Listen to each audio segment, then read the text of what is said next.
The Dirt with me, Mike Howell, an economics podcast where I present the down and dirty agronomic science to help grow crops and bottom lines. Inspired by eKonomics.com, farming's go-to informational resource, I'm here to break down the latest crop nutrition research, news, and issues, helping farmers make better business decisions through actionable insights. Let's dig in. Listeners, welcome back to The Dirt. Glad you're tuning in today. We've got a little bit different episode for you today. Before we get into the different part of this episode, we're going to welcome back Dr. Bryan Hopkins from BYU. Dr. Hopkins, welcome back to The Dirt. Thank you. Dr. Hopkins, if you will, before we get started, remind our listeners a little bit about what you do there at BYU. I'm a professor here at BYU. I do teaching and research. I have kind of a unique background, which is reflected in this interview today. I actually have my first degree was in turfgrass science, and I have spent some of my career kind of focused on turfgrass and sports turf, especially golf as well.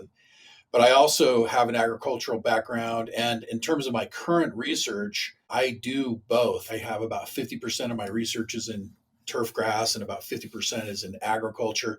I kind of tend to focus on shallow-rooted crops, and potatoes are shallow-rooted, and so is turfgrass typically. So anyway, I've kind of got an odd background that not too many in the world do, but that's me, odd. Dr. Hopkins, we had you on earlier in the year, and we talked a lot about potato production. How is the potato crop going this year? Is it harvest time yet? Just getting started in most of the main places. Of course, you have to supply potatoes all the time, especially for the French fry market. The McDonald's is the behemoth. They require just a constant fresh supply of potatoes. And, one of the things that we do to make good money on potatoes is if you can keep them in storage for a long time. And so our goal in my family's operation is to try to keep them all the way through July. And that's about the limit of what we can do reliably, but we can really have a pretty high sell value on the crop if we can do that. But then you start kind of running out, about July. So we do have some folks who have already started harvesting the early crop based on contracts. And some of the fields I'm working in got sprayed here recently to, prepare them for harvest. You typically kill the vines 3 weeks before you harvest. So that's starting up, but it's still a little early. Most of the crop will start coming out about the second week of September. Okay. Well, Dr. Hopkins, what we wanted to talk about today is you kind of alluded to it was turfgrass management. And I thought it would be good to do that. Last weekend was the start of college football, always an exciting time. We love to go dove hunting in the morning, get that kicked off, and then sit around and watch college football in the afternoon. I know there was a lot of exciting games that happened Saturday. Not going to get into the results of those games. I know some people are excited and some people are a little disappointed after this opening weekend, but wanted to talk a little bit about the field that everybody plays on. Some people play on a natural surface, some people play on an artificial surface, but the goal there is to make that surface as productive as possible, keep it safe for the athletes. But today we wanted to focus on a natural surface and what it takes to make that the best possible playing surface for these athletes to play on. And I understand that you have quite a bit to do with the football field there at BYU. And, our listeners may be thinking, well, that's basically just an acre of grass. What possibly could be challenging about growing an acre of grass? So let's talk a little bit about what goes on there. So we know that you have a natural surface there as opposed to an artificial surface. So let's start with that. Why did BYU choose to go with a natural surface versus an artificial surface? Yeah, that's a complicated topic that we could spend at least an hour talking about, but I'll try to give a brief synopsis. And I'll just show my bias right out of the gate that I am not a fan of artificial surfaces. Environmentally, they're a problem. And I could list all the reasons why, but they're just not good.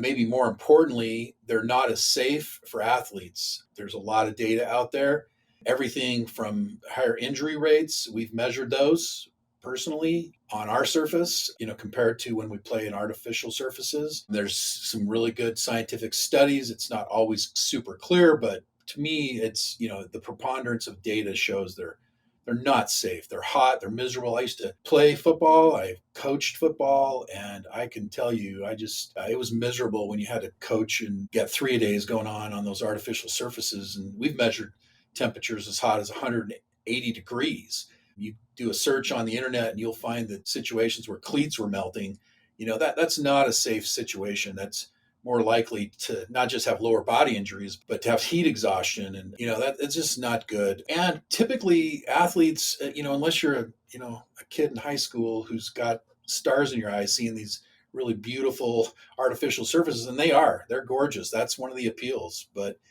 if you look at the professional athletes, the guys who live this, they almost to everyone want to play on natural grass. Surveys in the NFL, for example, are greater than 95% of those athletes prefer natural grass. Or some interesting conversation, like when Odell Beckham got injured, he's blaming it on the grass. And I can point to several situations where athletes' careers were ended because of injuries on the surface. Anyway, they want to play on natural grass. It's just where we ought to be playing football. It's hard though. So what you mentioned isn't it just growing grass on an acre? No, it's not. It's complicated, and because it's complicated, more and more high schools are switching over to natural grass because it's easier. In some ways, they get talked into the idea that it's cheaper, which it's not. It's not cheaper. You give me the same budget, and I will give you a beautiful grass field.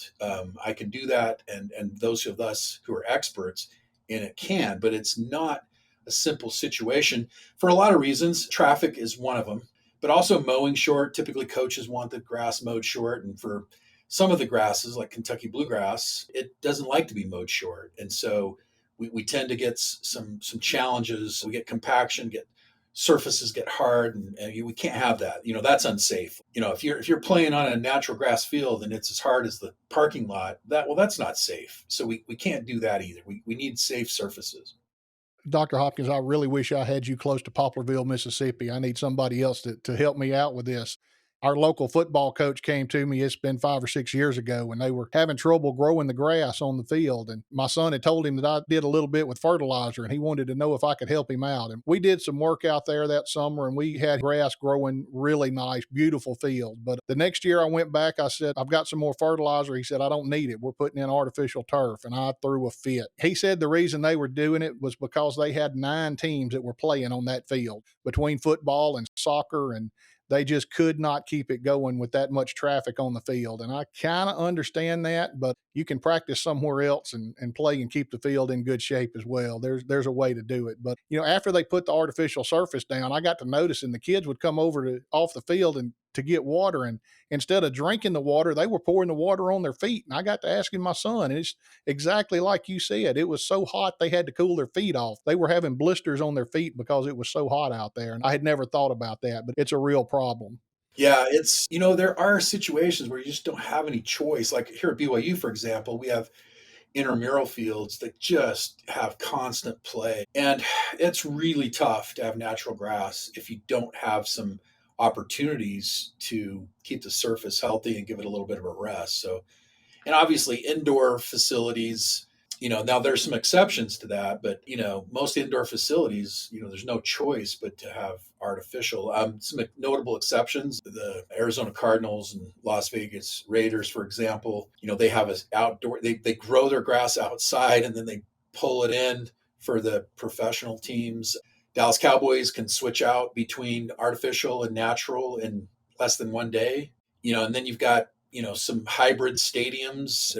And then like the Madrid stadium is like this technological marvel where they're growing grass and still playing inside. So anyway, there are some exceptions, but there are cases where you have to have an artificial. And to be fair, it's getting better. When I was a player, Idaho State University's field was concrete. I mean, it was a carpet on top of concrete. It was terrible. I hated it. It was painful to play on it. And I've played on Boise State's field, the blue Smurf turf, they call it. And I was going to bring that up at the end, tell you we needed to do something about the blue field. But since you brought it up, why did they select a blue turf up there?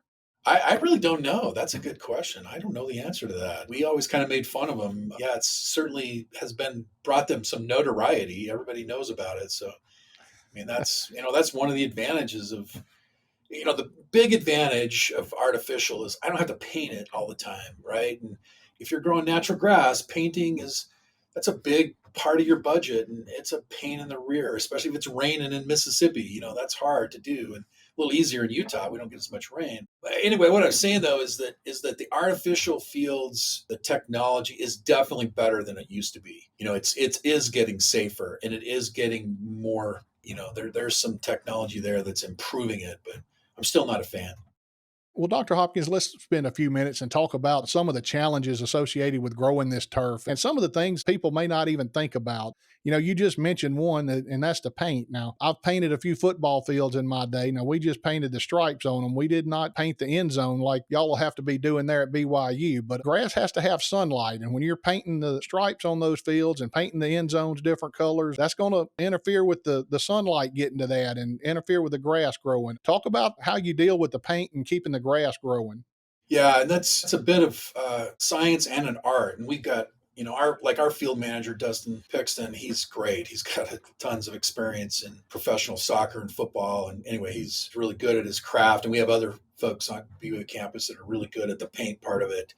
Robotic painters are really helping, especially high schools. You don't have to have as much sophistication as maybe you used to. So there's really some great technologies that are helping with paint. But yeah, you're right. You put a paint on and you are inhibiting photosynthesis. These paints, they're specialty paints, they're biological paints. We don't just use, the paint from Walmart.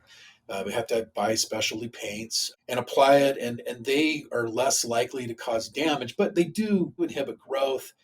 Heat can be an issue if you paint, like for example, we get requests sometimes from athletics or whoever, and they want to paint the end zone black or dark blue in for the first game at the end of August.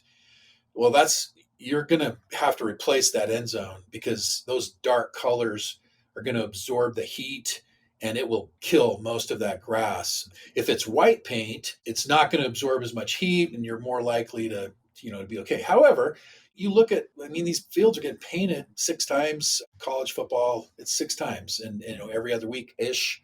And if you do that, by the end of the season, the grass is definitely thinner in those areas that are consistently getting painted. There's some things we can do to try to, overcome that a little bit, try to continually put out new seed, try to reduce the growth. We put in some growth regulators, which is also nice because then you don't have to paint as often. That's especially good for a high school. If I kind of slow that growth down and I don't have to paint every single game, maybe, or certainly don't have to paint for practice. So those are all things that have to be managed. And yeah, the fact is it does get a little thin. If you watch games, which I do, when I have to watch every game twice because I first watch how the grass performs. And then the next time I watch and see how the players did. But I watch these kinds of things because I do a lot of consulting in the NFL and for colleges, et cetera. And so, I'm always looking, but you'll notice the divots that will come up, there'll be more. By the end of the season, you'll have more divots, like where logos are painted, for example, because that grass is struggling in those areas. Well, Dr. Hopkins, we talked about sunlight and photosynthesis. One thing we may not think about is shadows. And, different stadiums have different structures, and it may be taller on one side and shorter on the other side. Or now everybody has a Jumbotron that's going to be putting shadows out on the field. So part of that acre of grass is going to get sunlight a lot more intense than another part of that field. How do you manage the areas that have more direct sunlight versus the areas that have more shade during the day? Yeah, that's a huge thing. And again, some stadiums are worse than others. This time of year, you've got pretty good coverage, not too many shadows. But yeah, by November, certainly December, and even January in the pros, you've got some pretty big shadows that are. So you'll have, like in our stadium, for example, we got a big Jumbotron in the south end and, we get some pretty good shading. So, by the last game of the year, that ground is frozen solid, at that end of the field, which is not safe either. That's a concern. I'm a proponent in high end college fields and professionals that on those kinds of fields, one thing you can do is put in a heating system. So like Real Salt Lake, for example, soccer up in Salt Lake, Green Bay Packers, Chicago Bears have these underground heating systems. We even have one in our baseball field, which is artificial, but it doesn't really keep the grass from going into dormancy. That's still going to happen. But if we can keep the ground soft, then it's going to be a safer surface. And so I think that's one thing that you can do and that's not cheap. That's extremely, high schools aren't going to be able to do that. It's a problem. But High schools can be built to where you don't have too much of a shading problem. When they build the field, they need to be thinking about that. But like you said, in a big stadium, you're going to have shade. You're going to have to deal with that.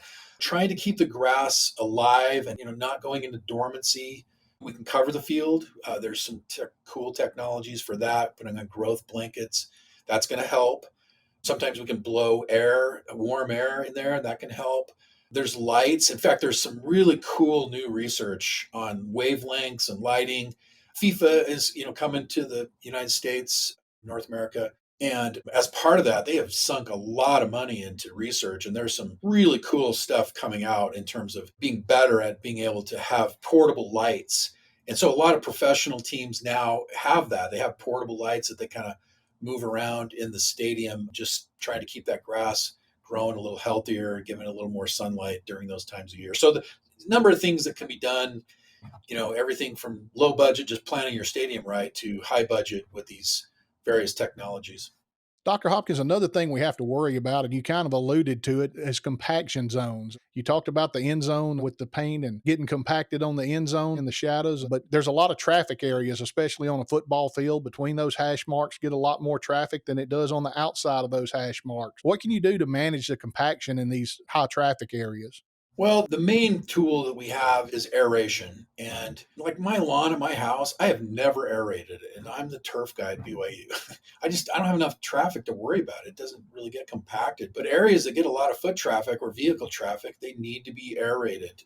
It's important to have different types and depths of aeration. So, like, for example, we might go through and use like a 6-inch core that, by the time you get across the field, those spikes have actually reduced down to 4 inches because that sand is abrasive and it actually wears them out.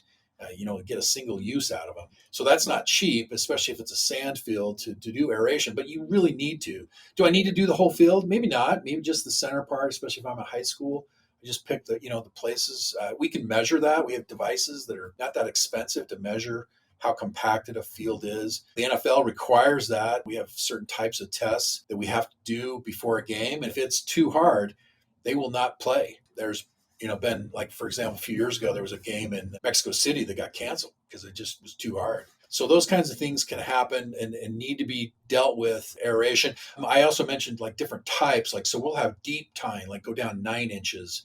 We have aeration that can kind of twist back and forth to sort of fracture the soil. In some cases, you have air that you can push into the soil to kind of actually pop it up. And so there's different types of aeration, but that needs to be done. Usually we do that in cooperation with top dressing with sand. That has a number of purposes. Helps keeps the thatch down to a reasonable level. We want some thatch that helps. It's kind of like a blanket, a little softer surface, but excess thatch is not good. And so top dressing and aerating can help reduce the thatch, helps keep the surface even. So we typically on athletic fields are aerating and top dressing. Now, on the high-end fields, we want to use a sophisticated technology like we have at Lavelle Edwards Stadium here at BYU. And it is technology that was first developed in golf. When golf started getting popular after World War II, look at golfers during a rainstorm, they're standing in the clubhouse just waiting for it. And as soon as it stops raining, they want to go out and golf.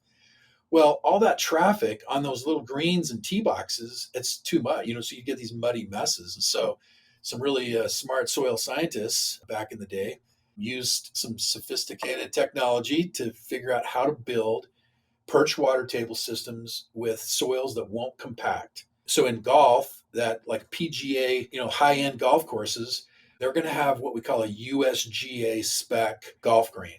In sports world, we have it's pretty similar, but it's ASTM spec sports surfaces. These are sand-based fields. And it's not just any sand. It has to be very specific sand. And it's sand sitting on top of gravel. The gravel and the sand have to be specific sizes and shapes in order for it to work. What will happen is that you create a perch water table. So the water, contrary to maybe what might seem obvious, like, oh, well, the water is just going to pour through that. Actually, no. If you build it right, water will perch up in the sand. And so the grass is happy. It's got some water in the root zone. It doesn't ever get so high. As long as I build it the right height, which is textbook, is about 12 inches. And that varies depending on the type of sand. But So if you have this 12-inch thing, the bottom 6 inches or so is just water, down there in the sand, plenty for the roots. And then right at the surface, though, it's dry enough that it's good to play on. And then the other thing that's cool is that if you get the right size and shape of sand, it doesn't compact. I have a great story so I'm the architect for the field of BYU, and that when we first built it, I had these daily construction meetings, and the manager, he said, "Yeah, we put on an extra inch of sand, and now we're going to compact it." And with like those huge rollers, right? Not some little tiny thing, like construction level rollers. And I said, "It's not going to compact, guys." And they kind of looked at me like, "Yeah, right." And anyway, they went out there and didn't compact. So they ended up having to take an inch off in order to meet specs, which was not cheap. But yeah, it doesn't compact even with 350 pounders running out there. So that's pretty cool. And so on those fields, I don't have to aerate as often. We still do aerate. And eventually, after years of kind of building up organic matter and getting a little bit of silt and clay blown in, coming in on the water, whatever, over time they start to compact a little. But that's on the high end fields. That's what we are typically doing. The high schools, you can't afford that. You wouldn't want to. It's too expensive and technical to try to grow grass on these fields. But for those guys, you just need to be religious about aeration and top dressing. It needs to be part of what you do. Some soils are better than others. I got a call from a local high school to do some consulting for them, and they wanted to put in a sand-based field. And I went down there and looked at their field, and I'm like, man, this is beautiful soil. This soil has got nice aeration and structure and takes in water, and don't. I talked them out of it. There were a couple places on the field that were a mess that we had to fix. So it kind of depends on your budget and what you do, but typically aeration is the answer. Dr. Hopkins, speaking of drainage and some of these high schools that can't afford to do this sophisticated drainage, one thing they like to do is keep those fields level. And that's probably the worst thing you can do. If you could put a crown in that field and let that water roll off to the sides, it seems to help drain those fields a lot better. I've been on some fields that were pretty much cut to grade, and they seem to hold water a lot worse than the ones that had a crown in the middle of them. Yeah, that's a really great point you make. And I teach that. I teach an urban soil and water class here at BYU, and it's one of the things I focus on is the first thing you ought to be thinking about is surface drainage. And so for football fields, we would typically want to put a crown, like you say. Like the field at Auburn, for example. I don't know if it still is, but it used to be the biggest crown. It was like 36 inches, I think, from the middle of the field was 36 inches higher than the outside edge. So you would watch games, and first half the opposing quarterbacks would typically overthrow because it was such a difference. And believe it or not, there's no standard for that. Like they can kind of do what they want. But yeah, usually like a 12 to 18-inch crown is going to give you good surface drainage, get a big barn burner, and most of that water is going to, you got to have somewhere for it to go, obviously. But with soccer, that's tough. You really can't do that. You need a flat field because, if you got an 18-inch crown, the coach on the other side of the field can't even see the player's feet or even the ball. So you can't do that. So in those fields, you want them flat, but you tilt them, right? So that it's going to we want at least a 1% or 1.5% slope, and it'll drain. And you want those soccer fields, you want them to drain side to side, not end to end. If you try to do end to end, you create some problems. So, but I can drain 40 yards, 50 yards sideways. That's not a problem. And so, yeah, we need to, I think it's just a good idea. So even Lavelle Edwards, even though we have that sophisticated drain system with our perch, actually, I failed to say that on that perch water table system, if we get a big rain, like a few years ago, we had a game with Texas and it just dumped several inches of rain in just a few minutes.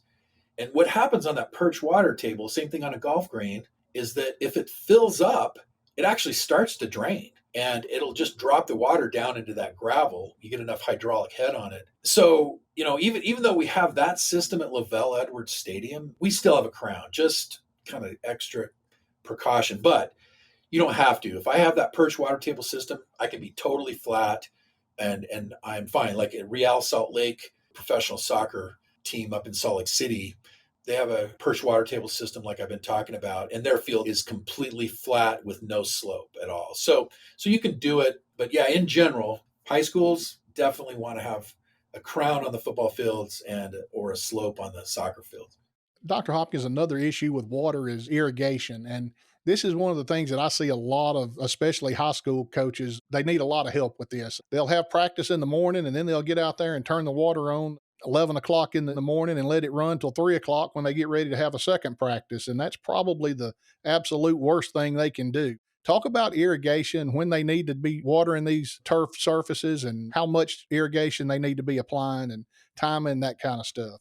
So yeah, it really depends on the soil type. If I'm on a sand, I can do that and get away with it. But if I've got any amount of clay, normal soil, loam soils, you don't want to be having traffic on them when they're wet. That's going to create compaction and going to destroy your surface. And you don't want to be too dry either, right? Either too dry or too wet. I always use the analogy of, the beach, right? If I'm at the beach, I'm going to build my sand castle not out there in the water where the sand is completely wet. There's no strength. It just falls apart.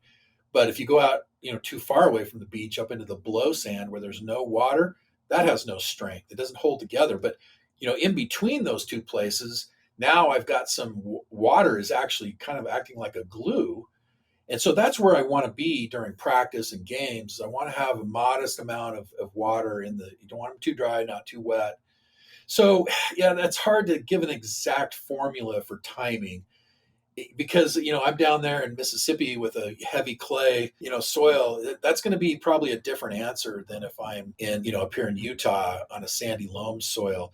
Also, the grass type matters too. The two main grasses for sports turf is in the South is Bermuda grass and preferably hybrid Bermuda grass.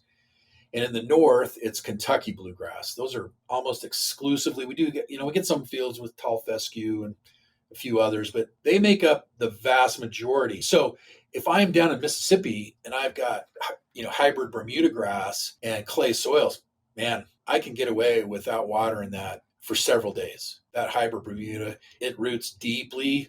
As long as you're fertilizing it right and treating it right, it should have nice deep roots down in that soil. And I can possibly even get away with just waiting until after the game on Friday night and then water up on Saturday. That I've had consulting situations where that works just fine. But I got a lot. Most of the fields I can't do that. I'm going to have to water during the week, so I might need to wait until after that. If I'm in 2 days and I've just got to water, then I wait till after that second practice and try to give as much time as I can between turning on the water and the next practice the next morning. It takes about 24 hours for the gravitational water to escape most of these fields. But yeah, if you can wait and give it a full day before you get any traffic, that's the best scenario is that. And there's a whole bunch of other things to factor into in terms of good water management. But yeah, that's super important. Water is kind of king. And if you're not doing that right, then you've got other problems. Dr. Hawkins, you talked about fertility. What do we need to think about in terms of fertility? When we're talking about turf grass, we want it to stay lush and green, but we don't necessarily want it to grow like we would a forage crop out in a pasture or a potato crop or a cotton crop. We want to keep it manageable. And that was one of the problems we had on the football field here at our local high school. We put the fertilizer on it and we grew a lot of grass. They had to mow it at least once a day. Sometimes it could have been mowed twice a day, but they did not appreciate having to mow it that often. Yeah. And I kind of when I teach this, I sort of think about things in two categories, with nitrogen being the most important category, and it's managed differently than most of the rest. And I need nitrogen there, especially on sports fields. It's really important for recovery. Like Bermuda grass and bluegrass both will kind of repair themselves but they got to have the nutrients they need, and so you need the right amount of nitrogen. Excess nitrogen hurts rooting, and I don't want that. I need good root growth. And so I think that's really imperative to make sure that I'm not putting on excess nitrogen. And that's easy to do. And frankly, most of my sports field managers are putting on more nitrogen than they should. The golf guys have I don't know why, they got it figured out better. Typically with good high-end golf courses, they seem to dial that in. I don't know why, but I have a hard time convincing some sports field managers to back off on their nitrogen. You don't want too little either, right? Again, you got to have it. So roughly, I tell people sort of the minimum, like if I'm a high school low budget I'm going to put on about 3 pounds of nitrogen for my Kentucky bluegrass annually. And that's going to get spread out. I'm going to put on about 1 pound in the spring with about 50% slow release, like ESN. I used to couldn't say that because of the contract I signed, but you can use ESN or other polymer coat like duration, polymer coated urea or other slow release nitrogens. So I tell people at least 50% slow release, about 1 pound total nitrogen in the spring. And then in the fall, you want to put Dr. on. Hopkins, let me stop you. We've got a lot of row crop people here. You're talking 1 pound per. Oh, I'm sorry. Yeah, sorry. Yeah, I switched over to my turfgrass, folks. 1 pound of nitrogen per 1,000 square feet. That's in the urban world. That's what we talk. We don't talk acres. We Yep. talk thousand square. Yeah, thank you. Glad you stopped me there. Anyway, about a pound in the spring, and then you need about 2 pounds in the fall. Again, if I'm in a low budget situation, I can get away with that. I can put on 1 pound, 50 slow release, quick release in the spring. And then about right now, end of August, 1st of September, I'm going to put on 2 pounds on my Kentucky bluegrass. Again, 50-50. And that's going to get me through. And that's a pretty inexpensive program to do that. Now, if I'm in a little higher end program, I'm going to bump that up to maybe 4 or 5 pounds. I'm probably going to put on an application early summer. I might put on as much as 3 pounds in the fall, especially if it's sandy. If it's really sandy, I'm more likely to leach that out. So 3 to 5 pounds. Now for Bermuda grass, for my southern guys, that we tell people about 1 pound of nitrogen per 1,000 square feet per month of active growth. So if I have 12 months of active growth, then that's up to 12 pounds. Now, I personally wouldn't do that. By using the slow release, I can cut that back, and I do usually. I'm usually half that. So if I'm 8 months of active growth, frankly, I'm still probably at that 4 or 5 pound annual application rate for nitrogen. I think that's a good formula. I do tissue testing to watch it, especially on a high end like BYU. We're going to tissue test. There's no reason not to do that. And that way, I know if I'm a little high, I can dial it back, and it's going to cut down on my mowing and my clippings and my painting. It's going to save a lot of things and better roots. I mean, there's just a lot of reasons to try to. So I actually spend a lot of my time consulting, dialing in nitrogen and getting it down to kind of like, okay, what's my minimum and still have a nice green grass. Now, switching over to the other nutrients. So, sulfur's a little bit like that. So, I kind of lump my sulfur in with my nitrogen. I usually just put on ammonium sulfate as part of what I do. And then my sulfur is usually taken care of.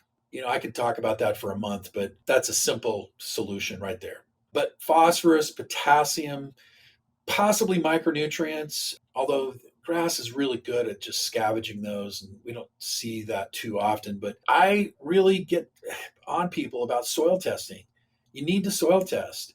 And it's same as we talked about with potatoes. I'm not just going to, go out there and that's what most people in the urban environment do. If you're a farmer and you did that, you'd be broke. You'd be out of business. And there's a reason for that. It's not good to have too much of nutrients. So what I see commonly in the sports turf world, I come in, take a soil sample, the phosphorus potassium levels are sky high, even sometimes toxic. Like it's possible to, but that's what we do. We just find some formula. We go down to, homeowners, same thing, right? Go down to Lowe's and Home Depot, whatever, and you buy something that's got all the nutrients in. You just go out there and put it on. You never soil test. And after a few years of that, you've just got yourself into a problem. And I'm dealing with one this week where they were like, we do not know. Man, our grass is sick. We cannot figure it out. They had phosphorus levels that were sky high. And so, soil test, if you need it, you need it. I mean, we definitely want to have enough. Phosphorus is really important, especially in sports fields, to help that grass recover when it's damaged. But excess, not a good thing. So soil test, the soil test isn't as critical for nitrogen. Nitrogen doesn't hang around like phosphorus and potassium does. And so I sort of have my recipe for nitrogen and sulfur, and then my P and K and the micronutrients. I really just point people to soil testing. And I'm happy. If anybody wants to reach out to me, I do a lot of free consulting too. Just, if somebody just got a soil test, I'm happy to say, hey, this is what I do. And I'm happy to help people with that. And Dr. Hopkins, while we're on that subject about the P and K, just because you go down to your local store and get a 25-pound bag of fertilizer, that doesn't mean you have to put the entire bag out on your lawn this year. If you don't need 25 pounds, you can seal that back up and use the rest of it next year. So I get that question Yeah. quite a bit. Just because you have to buy 25 pounds doesn't mean you have to apply 25 pounds. So I want everybody to keep that in mind. Dr. Hopkins, we've talked a lot about growing the grass and getting a good quality turf out there, but we also know we have to mow that grass, and that's quite a challenge on these athletic fields. We want to have that grass just right. Talk a little bit about what we need to pay attention to when we start mowing the grass and how tall we need to keep the grass and things like that. Yeah, the battle there is coaches and players are just almost universally convinced that you have to have low mowing height for speed and whatever. And that's just not true. Scientifically, we've several studies been done and it doesn't affect athlete speed at all. Now there are some other reasons maybe why we would want to mow low. For one thing, if I'm playing a night game in the fall, I'm more likely to get the water in the canopy and it gets a little more moist. And so having a short mowed grass is a little bit beneficial there. Soccer, I mean, golf, obviously, it affects ball roll, right? We mow golf greens, down at a tenth or an eighth of an inch, and it, affects how fast and how smooth and straight that ball will roll. Same thing in soccer. And so there are some reasons why so we're typically kind of stuck with low mowing. The problem is the bluegrass and the tall fescue, the other cool season grasses, they're typically upright type growth, and they want to be mowed, 2.5 inches, maybe even 3 inches is where the sort of their happy place is, and that's higher than we typically want to have a sports field. If I can get people to mow at an inch and a half, I'm happy because I feel like my grass is happy. But most of the time, that's too tall for their liking, and so inch and a quarter or even an inch, sometimes 3/4 of an inch. If you've got a big budget, you're a professional football team or soccer, and you can afford to replace your grass fairly often. Yeah, go ahead and mow at 3/4 of an inch. Your bluegrass. If you're at high school, you should not be doing that because you can't afford to probably be replacing that grass very often. And so mowing at 3/4 of an inch is just creating an unhealthy situation for that bluegrass. The other thing is well, actually, let me talk about Bermuda first. Bermuda grass is more, it's a warm season grass. It has more prostrate growth. It can be mowed really short. It's used on golf greens. It can be more extremely short and be fine. But it can also tolerate taller mowing, and inch and a half is no problem. So you got to kind of know your grass, and but I usually like 3/4 of an inch on Bermuda. That's great. That's not a problem at all. The other concept here for both of them, though, is the lower you mow, the more often you have to mow. If you take off more than about 1/3 of the shoot at any one mowing, that harms the grass. And it can actually slow down root growth for a couple of weeks if you do that. And so sometimes we get people, especially high schools, making the big mistake of, they just mow it once a week and they mow it too short. Well, you can't do that. If you're only going to mow once a week, for bluegrass, you probably ought to be mowing it 2 inches, maybe 1.5 at the very lowest. If it's Bermuda, you can mow once a week at an inch, and that's not a problem. Maybe even 3/4 of an inch. But you start going below those levels, then you're going to have to mow more often. If you're a golf green, you're mowing pretty much every day. If you roll it and do some other things right, you can get away with every other day. But like most sports fields, they're mowing every day, every other day, typically. One of the challenges with sports fields, though, is paint. And as soon as we start laying the paint down, then we're not mowing anymore. And so that's an issue. I have to think about mowing versus painting. I can't not have the field painted, especially if something goes wrong, right? I mean, I got to have a little bit of buffer time. And so we're usually starting like 3 days out to paint fields, and then you're not going to mow, and then you need to mow as soon as you can. Like for us, if we have a game, let's say we have a game Saturday night, the field manager, he's mowing right after the game because it hasn't been mowed for like 3 or 4 days. And we know this rule of if we mow, if we let it go too long, it's a problem. And so that's really a tricky part of that. Again, especially for high schools that have low budgets. And I would just suggest if you can't afford to mow twice a week, then you shouldn't be mowing low. I think you just There's studies that show it's not going to affect your player's speed. So anyway, I hope that answers your question. Yep, and I back when I was playing, our coach would let the grass get really tall when we were playing certain teams and mow it really short when we were playing other teams, trying to speed them up and slow them down. I didn't think it worked back then, so I'm glad to hear you say that. Dr. Hopkins, last question I've got for you. This time of year, we've got our summer grasses and they're growing great. They're looking really well. But here in a few weeks in some areas, a couple of months in others, we're going to get this first frost and we're going to start losing these summer grasses and they're going to go dormant. We still want to keep this good green grass for our playing surfaces. Do you have any tricks? How can we keep a green field in the later months? Well, some of the things we've talked about help. Good agronomics, it starts there, right? I mean, let's make sure that we're fertilizing, we're watering, we're mowing right. That alone is going to give you a little bit of an extension in terms of dormancy. Other than that, it's tough because if I have a big budget, then there's some things I can do. I mentioned earlier the growth tarps that can help. Like, for example, I have a friend, Tony Leonard is the manager at the Philadelphia Eagles, and he has effectively, used those growth tarps, even though he's growing Bermuda grass, which is, again, a warm season, not really suited for Philly. And yet there's some real advantages of Bermuda grass, and he went with it. And he has been able to use growth tarps to keep that looking good even late. We get some pretty late season games with the pros and looks really good. I'm always so impressed at his what he's done there. The other option is again on Bermuda grass is to overseed. That's not too terribly expensive or difficult. Like if you really want to have green grass, it's pretty commonly done, especially very commonly done in the pros and in college. And you can, about right now, actually, or maybe in the next couple of 3 weeks, you can go ahead and mow really short, even possibly phrase mowing if you have time. If it, depending on what sport it is, if it's football, you can't do that. But get it, mow down, dethatch it really well. Put some perennial ryegrass seed is usually what we use. Sometimes some folks use Kentucky bluegrass, but you can overseed that and it'll pop up and it'll give you. So like for example, Arizona Cardinals, they do that every year, right? So in January, you're looking at the green part of that grass is actually the perennial rye. The Bermuda is still underneath. It's still alive, but it's dormant. It's knitting everything together. It's giving you the good surface. Like you can't have a perennial ryegrass sports field.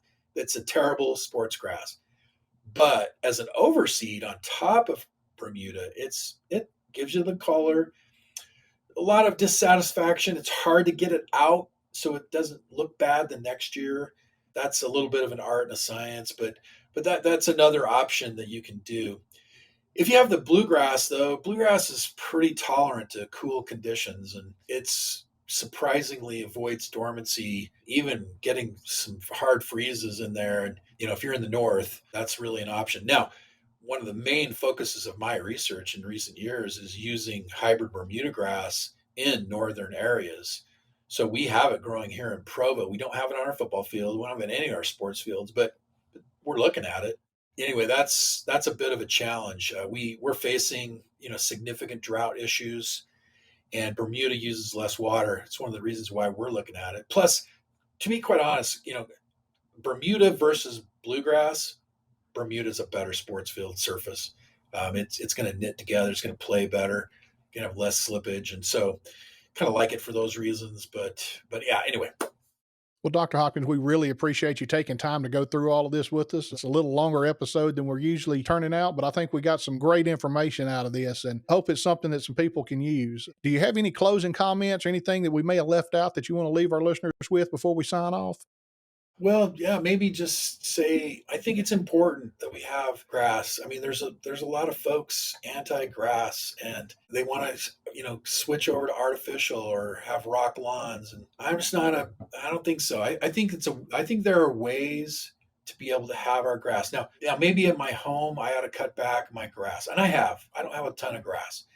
But I think it's important that we have golf courses and that we have sports fields and we have places for kids to play on playgrounds. And I want plants. Plants are a good thing for our planet. They're good for our all kinds of. I got a list of like 3 dozen scientifically proven reasons why it's important to have plants in our lives.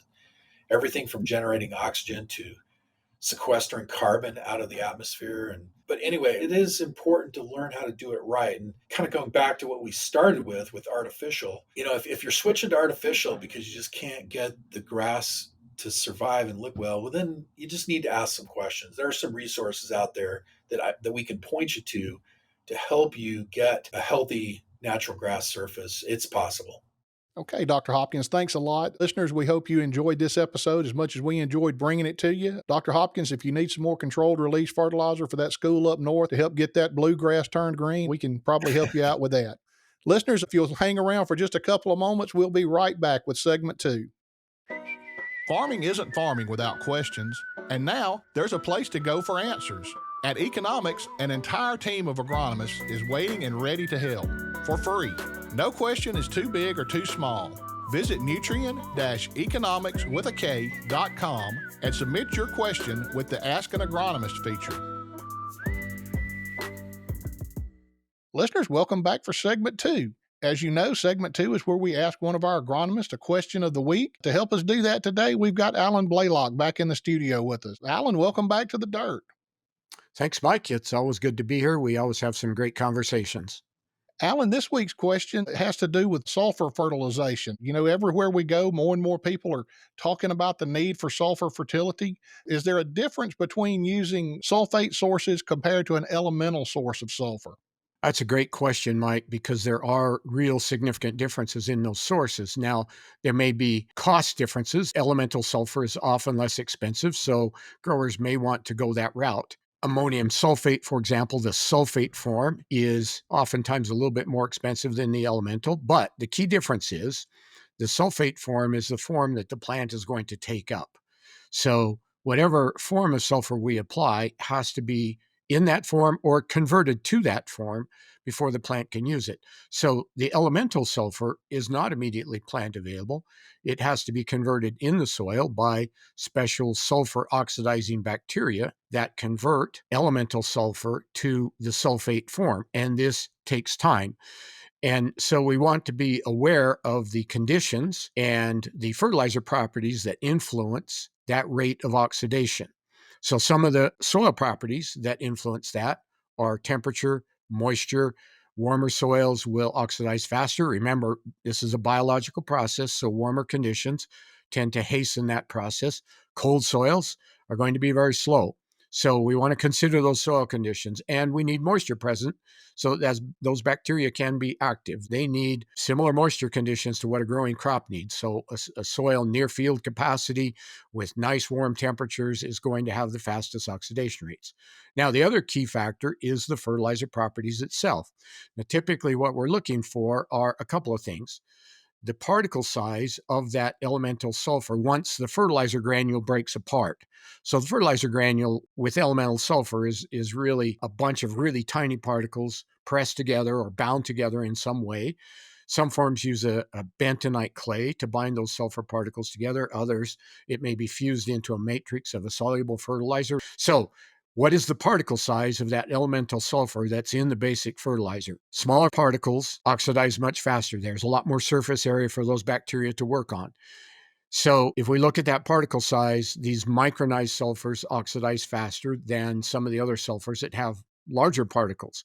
Now, that doesn't mean that those others don't have value, but we need to recognize the rate at which they're oxidizing. If they're oxidizing too slowly, they may not become available within the growing season that we're targeting. Now, they may have long-term value into the next growing season or maybe over the next couple of growing seasons.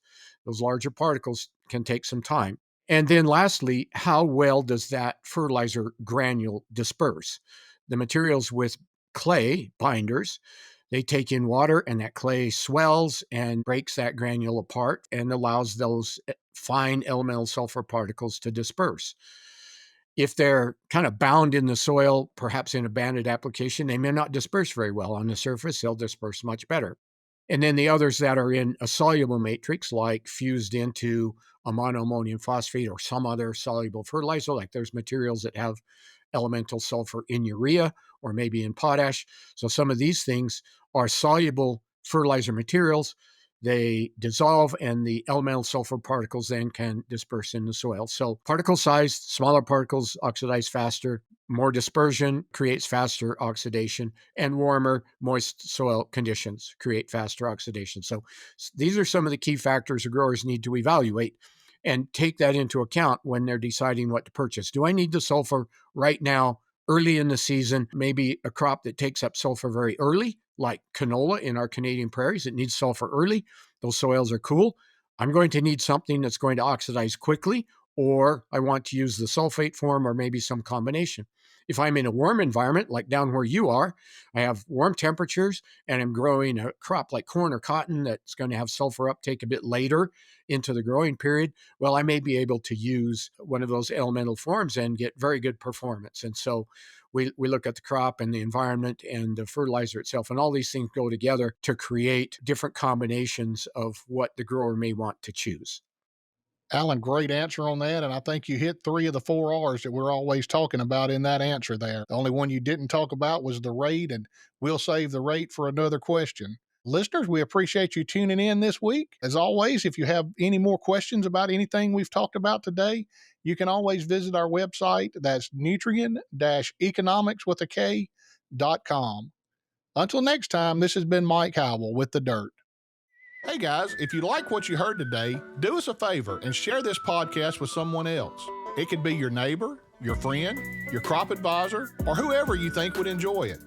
Your support helps ensure future episodes, so please like, subscribe, share, and rate the show wherever you're listening from.